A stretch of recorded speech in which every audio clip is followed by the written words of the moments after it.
जब भी किसी देश में कोई सैन्य तख्तापलट होता है या सिविल वॉर शुरू हो जाता है तो काफी हद तक चांसेस बढ़ जाते हैं कि उस एक पर्टिकुलर कंट्री के कारण जो उसके इमीडिएट नेबर हों, यानी ऐसे देश जो उस कंट्री के साथ बॉर्डर शेयर करते हैं, उनके ऊपर भी कोई ना कोई इफेक्ट हो। ठीक वही हो रहा है आज की डेट में इंडिया के साथ भी। ये तो आपको ही पता है कि म्यांमार में इसी साल के शुरुआत में 1 फरवरी को मिलिट्री कूप यानी सैन्य तख्तापलट हुआ था। म्यांमार आर्मी ने एक इलेक्टेड गवर्नमेंट को गिराकर देश में आर्मी रूल लागू कर दिया था। तब से लेकर आज तक 10 महीने हो गए हैं, लेकिन म्यांमार में आम जनता सड़कों पर उतरकर आज भी उतनी ही आक्रामकता से प्रोटेस्ट करती है जितना वो शुरुआत में करती थी। बस फर्क अब इतना ही है कि ये प्रोटेस्ट उतने फ्रीक्वेंट नहीं रहे हैं जितना स्टार्टिंग में हुआ करते थे, क्योंकि जो भी लोग और छोटे छोटे मिलिशिया ग्रुप म्यांमार आर्मी के खिलाफ आवाज उठाने की कोशिश भी करते हैं, म्यांमार आर्मी फिर उनको टारगेट करना शुरू कर देती है, उनको अरेस्ट करके जेल में बंद कर देती है, यानी उन्हीं का क्रैकडाउन शुरू हो जाता है। वैसे अगर आप यहाँ पर ये सोच रहे हैं कि म्यांमार आर्मी अपने देश के लोगों को मारे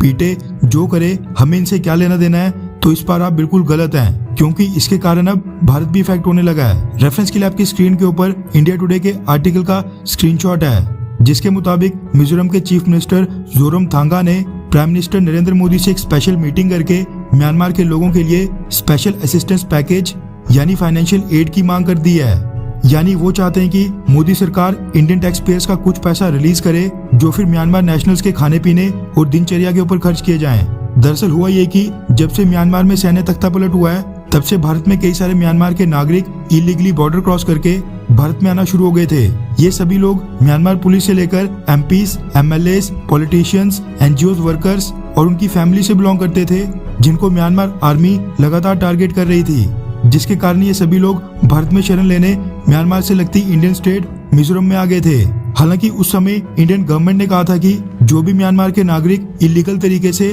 भारत की बाउंड्री क्रॉस करके भारत में आते हैं तो म्यांमार से लगते भारत के बॉर्डर राज्य उनके साथ रूल्स और लॉ ऑफ लैंड के अकॉर्डिंग डील करें। लेकिन तब मिजोरम के सीएम जोरमथांगा ने इस चीज से बिल्कुल इनकार कर दिया था और उस समय कहा था कि वो म्यांमार से आने वाले सभी लोगों का वेलकम करेंगे,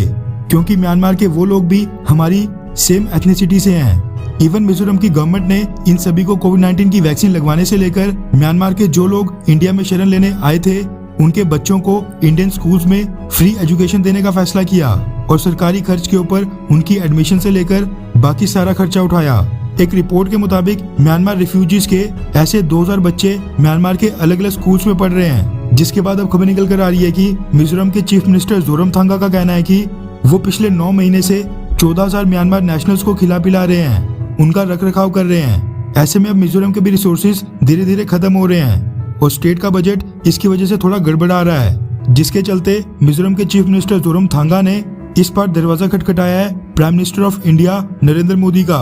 और उनसे मांग की है कि इंडियन गवर्नमेंट सभी म्यांमार के रिफ्यूजीज के साथ सहानुभूति दिखाए और इनके लिए जल्दी कोई रिलीफ पैकेज दे, यानी असिस्टेंस का ऐलान करे, ताकि भारत के अंदर इनके रहने और खाने पीने का कोई इंतजाम हो। यानी ये कहना गलत नहीं होगा कि मिजोरम स्टेट गवर्नमेंट चाहती है कि अब इन सारे म्यांमार के रिफ्यूजीज का खर्च सेंट्रल गवर्नमेंट उठाए। हालांकि मोदी सरकार ने इसको लेकर अभी तक कोई भी फैसला नहीं लिया है और सरकार बड़ी फूंक फूंक के अपने स्टेप्स उठा रही है, क्योंकि अगर लार्जर पिक्चर को देखा जाए म्यांमार आर्मी का साथ स्ट्रेटेजिक रूप से इंडिया के लिए बेहद ज्यादा इंपॉर्टेंट है। वरना म्यांमार के साथ लगते बॉर्डर पर जो insurgent groups anti India activities करते हैं उनको न्यूट्रलाइज करने में म्यांमार आर्मी भारत की बिल्कुल भी मदद नहीं करेगी और जो वो चाइना के क्लोज चले जाएंगे वो अलग से। खैर, आपको क्या लगता है कि क्या म्यांमार से आए लोगों के लिए प्राइम मिनिस्टर नरेंद्र मोदी को कोई पैकेज या असिस्टेंस का ऐलान करना चाहिए? हाँ या फिर बिल्कुल नहीं? नीचे कमेंट करके अपनी राय जरूर बताएं।